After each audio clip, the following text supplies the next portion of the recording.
پروری، غریب پروری. غریبوں کا بھی دل نہیں کرتا غریبوں سے دوستی کرنے کو، وہ بھی کسی تگڑے بندے سے. غریب 3-4 غریب مل کے ایک غریب کی مدد کرنی شروع کرے نا تھوڑی تھوڑی، تو ہمیں وزیروں، مشیروں، ایم پی، ایم این اے کی ضرورت ہی نہ رہے. امام حسین گزر رہے تھے. امام زین العابدین فرماتے ہیں کچھ لوگ زمین پہ بیٹھ کے روٹی کھا رہے تھے، تو انہوں نے امام صاحب سے کہا حضور آ جائیں. تو امام صاحب گھوڑے سے اترے، زمین پہ بیٹھ گئے، اور جب ان کے ساتھ روٹی کھائی تھوڑی سی، امام علی مقام اٹھنے لگے تو کہنے لگے حضور اور کھائیں. فرمانے لگے قسم بخدا ابھی کھا کے آیا تھا، اور کبھی روٹی کھا کے میں نے فوری طور پہ دوبارہ نہیں کھایا. بیٹھ اس لیے گیا ہوں کہ تمہارا دل نہ ٹوٹ جائے. دل بدستاور کے حج اکبر است.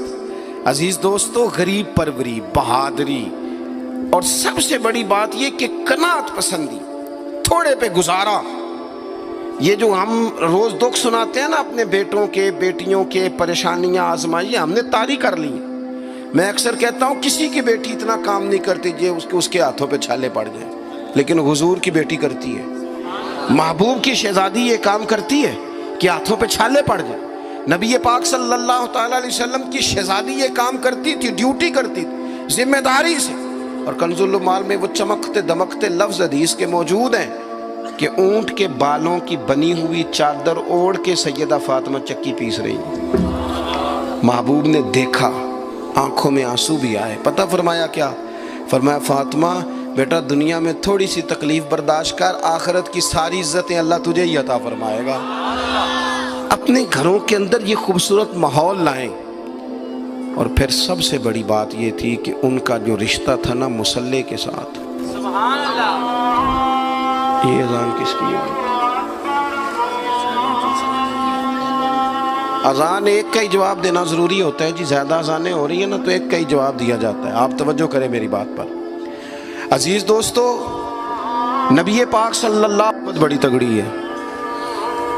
او جناب وہ آج کل جو ہمارے نقیب محفل ہوتے ہیں نا، وہ تو کوئی صلی اللہ علیہ وسلم. ہمارے جو محفل کے اسٹیج سیکٹری ہوتے ہیں وہ تو کوئی 3-4 منٹ لگاتے ہیں جنت میں بھیجنے میں، پر نعت خواں تو 1.5 منٹ ہی لگاتا ہے. اندر تسی جلسہ کراؤ تو جنت واڈی.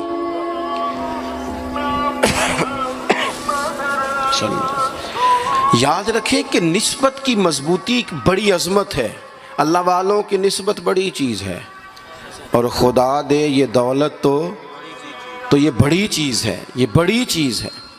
یاد رکھ لے میرے عزیز کہ جب آپ کا رشتہ اگر نسبت تگڑی ہے تو عبادت کرنے سے تو اور تگڑی ہو جائے گی، مصلی پہ بیٹھنے سے تو اور مضبوط ہو جائے گی. آپ نبی پاک علیہ السلام کے گھرانے کا ترک دیکھیں تو وہ عبادت سے بڑا ان لوگوں کا شغف ہے، اللہ اللہ کرنے سے بڑا ذوق ہے. ہم نا پہلے بھی کمزوریاں کافی تھی، پر جب سے موبائل آیا ہے نا، یہ موبائل تسبیح کی جگہ پہ آیا ہے. ہاتھوں میں تسبیح ہوتی تھی جہاں موبائل آئے. مصلی کی عبادت، ریاضت کمزور کر لی ہم نے. رسول پاک صلی اللہ علیہ وسلم کا اپنا طریقہ یہ تھا کہ حضرت عائشہ صدیقہ رضی اللہ تعالیٰ عنہ فرماتی ہیں کہ حضور نے ساری رات نماز پڑھی اور قدم شریف میں ورم آ گیا. کبھی آیا ہمارے پہ پیروں میں ورم عبادت کر کے؟ ساری رات نماز پڑھی، قدمین شریفین میں ورم آ گیا.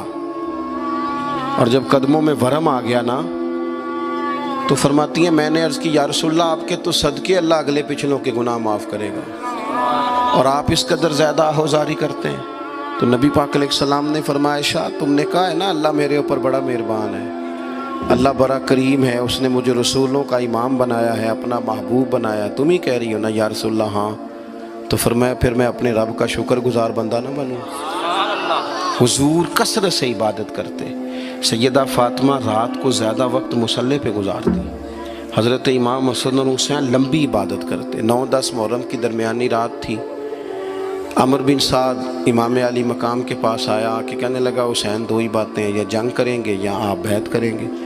تو امام حسین فرمانے لگے اس طرح کرو، ایک رات کی مہلت دو، صبح بتاؤں گا. امام صاحب نے اسے کہا، وہ چلا گیا. حضرت عباس بن علی، یہ حضرت علی کے صاحبزادے ہیں، میدان کربلا میں حضرت مولا علی کے 4 اور بیٹے بھی شہید ہوئے. ایک حضرت عباس، ایک حضرت ابو بکر بن علی، ایک حضرت عمر بن علی، ایک حضرت عثمان بن علی. یہ نام دیکھو کیسے شاندار.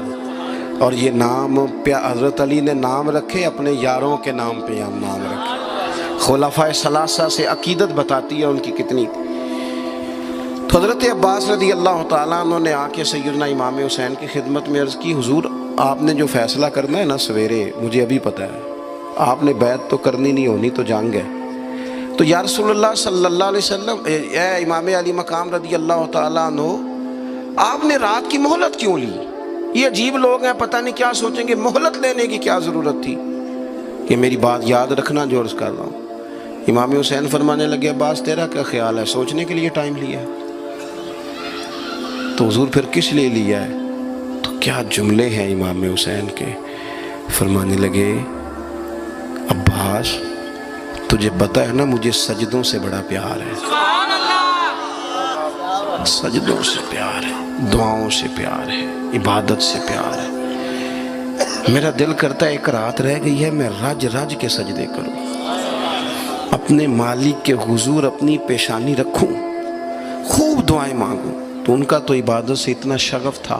آخری بات سنیں، یزید تو ظاہری طور پر کلمہ بھی پڑھتا تھا، سارے کام کرتا تھا. امام حسین کیوں نکلے اس کے خلاف؟ اس لیے کہ فاسق و فاجر تھا، شرابی بدکار تھا. صحیح بتانا، صحیح. اس بندے کی جیب میں خود ڈھیر سارے گندے گانے ہوں، وہ امام حسین کے نام کی ایک دیگ پکا لے تو امام حسین خوش ہو جائیں گے؟ جو وہاں لڑکیوں کے اسکول کالج کے سامنے روز کھڑا ہو، وہ کہے کہ میں نے 6 نعرے پورے لگائے امام حسین کے نام کے، تو امام حسین خوش ہو جائیں گے؟ امام حسین کی کاز کیا ہے؟ وہ کہتے ہیں کہ ایسے لوگ جو فاسق و فاجر ہوں، اعلانیہ گناہ کرنے والے، وہ کبھی بھی عنان حکومت پہ آنے نہیں چاہیے. اور اگر ہم سپورٹر ووٹر ان لوگوں کے ہوں، ہم انہی لوگوں کے سپورٹر ووٹر ہوں جو ظالم ہیں، فاسق و فاجر ہیں، اور ہم بات کریں امام حسین کی، ہم سے نہ رقم ہوں گے قصید یزید کے. ہم لوگ تو حسین کے سیرت نگار ہیں. دورنگی چھوڑ کے یک رنگ ہو جا، سراسر موم ہو جا یا سنگ ہو جا، آپ کبھی کسی ظالم کے سپورٹر نہ بنے. کبھی بھی آپ کو پتا چل گیا بندہ غلط ہے تو ڈٹنا سیکھیں، کھڑے ہونا سیکھیں. وَلَا تَحْسَبَنَّ اللَّهَ غَافِلًا عَمَّا يَعْمَلُ الظَّالِمُونَ، اللہ ظالموں کے کاموں سے بے خبر نہیں ہے. کبھی کسی ظالم کی سپورٹ نہ کریں، کبھی بھی. میرے نبی پاک علیہ السلام نے فرمایا، جس نے زمین کی ایک بالشت پر ظلم کیا نا، اللہ 7 زمینوں کا طوق بنا کے قیامت کے دن اس کے گلے میں ڈال دے گا. کبھی کسی ظالم کے ساتھ کھڑے نہ ہونا، کبھی بھی، ایک منٹ کے لیے. وہ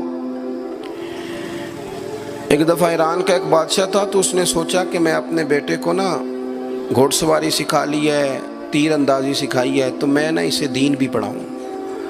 اس نے ایک بزرگ عالم کا انتخاب کیا، کہا میرے بیٹے کو آپ نا کتاب و سنت پڑھائیں. تو بچہ ایک زمانہ استاد کے پاس کئی سال جاتا رہا. جب اس کی تعلیم مکمل ہو گئی نا، تو ایک دن فارغ ہو گیا، جس طرح ہمارے ہاں چلے آمین ہوتی ہے یا دستار ہوتی ہے، بچے کی تکمیل ہو گئی.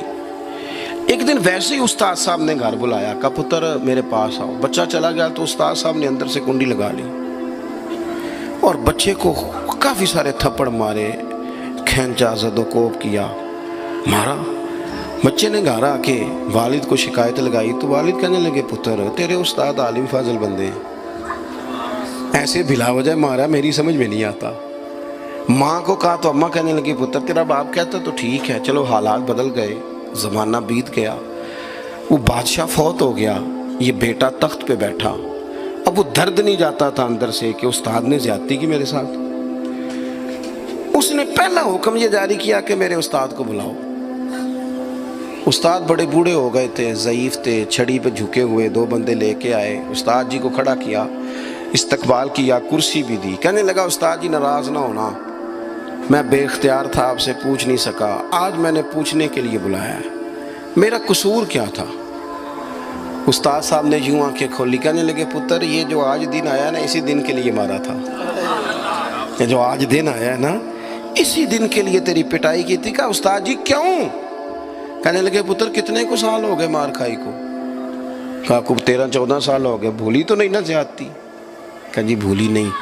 فرمانے لگے اس لیے تجھے مارا تھا کہ ایک نہ ایک دن تو نے باپ کی جگہ پہ بیٹھنا ہے، پتر خیال رکھنا اگر میں نے تیرے ساتھ کوئی زیادتی کی تھی تجھے 14 سال نہیں بھولی تو بھی کسی کے ساتھ نہ کر بیٹھنا، اسے قیامت تک نہیں بھولے گی، اور ایک عدالت صبح قیامت بھی لگے گی، پھر وہاں جواب دینا ہے ثم لتسألن یومئذ عن النعیم۔ جو تمہیں اقتدار کی نعمت ملی ہے اس کا خیال رکھنا، اللہ تعالیٰ حساب لے گا۔ میرے دوستو کبھی بھی ظالم، وہ امام مالک مسئلہ بیان کر رہے تھے، فرمایا ظالموں کا مددگار بھی